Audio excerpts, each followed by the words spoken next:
আগস্টের পরে আমরা আশা করেছিলাম যে সকল বৈষম্য চলে যাবে, কিন্তু আসলে যেটা দেখলাম যে সকল বৈষম্য আসলে চলে যায়নি।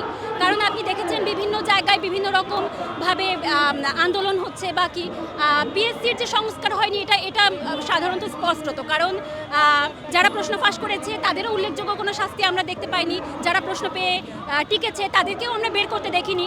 অথচ আমাদের রিটেনের ডেট দিয়ে দিয়েছে, রিটেনের ডেট দিয়ে দিয়েছে মানে হচ্ছে যারা প্রশ্ন পেয়ে পাশ করেছে, যারা প্রশ্ন না পেয়ে পাশ করেছে সবাই আমরা রিটেন দিচ্ছি। তাহলে এটা কিভাবে সংস্কার হয়? এই সমস্যা ওই সমস্যা, মানে তার কথা হচ্ছে পুরোটা ভাই ভ্যালুলেস, মানে তার যুক্তি একদমই লজিক্যাল, কোনো ধরনের যুক্তি নাই। তো আসলে আপনারা তো ছিলেন হয়তো বা, ওনার কথা যদি আপনারা শুনতেন, মানে আমাদের ভিতরে পিএসসির ভিতরে নিয়ে যে আমাদের যেভাবে আমাদের উপর চাপিয়ে দেওয়া হয়েছে ওনার ডিসিশনগুলো, আপনারা ওইখানে ছিলেন না, আপনাদের যেতে দেওয়া হয় নাই।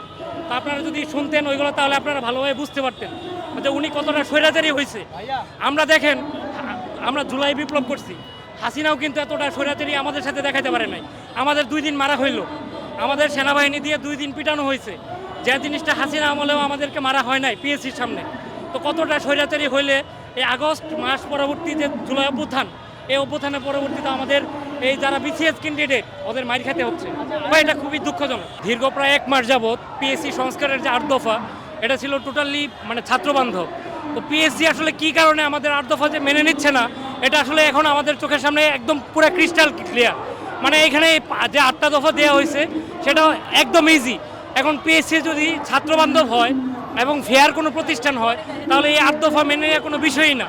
আর পিএসসির ভিতরে যদি আসলে ভূত থাকে, যে ভূত আমরা দেখলাম যে আবেদগঙের ভূত, সেই ভূত যদি পিএসসির ভিতরে থাকে, তাহলে আসলে এই 8 দফা মেনে নেওয়া সো টাফ। তো আসলে এখন আমাদের সামনে ক্লিয়ার, পিএসসি যেহেতু আমাদের এই 4 জন ভাই অনশনে মৃত্যুর মুখে, তো এখন পর্যন্ত যেহেতু তারা আমাদের দাবি মেনে নিচ্ছে না, তার মানে আমরা কি ধরে নিতে পারি তাদের ভিতরে ভূত আছে। তাহলে সামনে যদি আরও এইভাবে প্রশ্ন ফাঁস হয়, তাহলে কি এইভাবে আপনি কয় হাজার করে টিকায় সেগুলো কন্টিনিউ করবেন? এটা কি কোনো নৈতিক বিষয়? এখন সবাই জিজ্ঞেস করতেছে যে আবেদগঙের হাত কত শক্তিশালী, তাদের কত টাকা, তাদের সাথে কি চুক্তি হয়েছিল যে এই কালপ্রিটদেরকে বের না করে দিয়ে বরং আরও তাদেরকে টিকানোর জন্য আরও আপনার হচ্ছে ক্যান্ডিডেটকে যুক্ত করা হচ্ছে।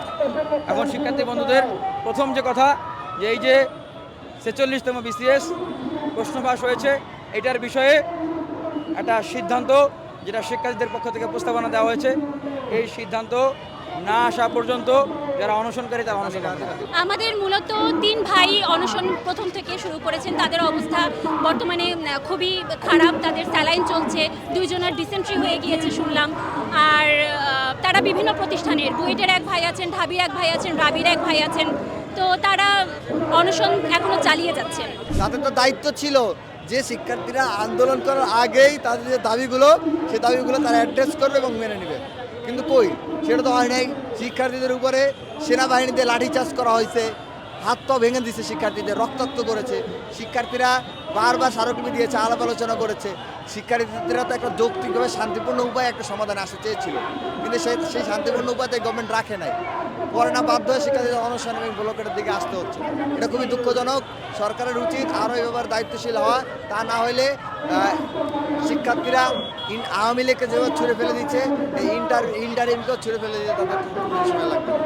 এখন এটা তো মনে করেন যে যারা ক্ষমতায় যায় তাদের কাছে জিজ্ঞেস করতে হবে যে তারা জনগণের যেই হৃদয়ের স্পন্দন, সেটা চিন্তা করেই তারা ক্ষমতায় যাচ্ছেন, আবার সেই হৃদয় স্পন্দনটা তারা ভুলে যাচ্ছেন। এই ব্যাপারটা তো কেন ঘটছে আমরা আসলে বুঝতে পারছি না। যারা ক্ষমতায় গিয়েছেন তাদের কাছে জিজ্ঞেস করলে হয়তো উত্তরটা পাওয়া যাবে। For more update, follow us on Facebook, subscribe our YouTube channel, get the latest update on www.daily-sun.com.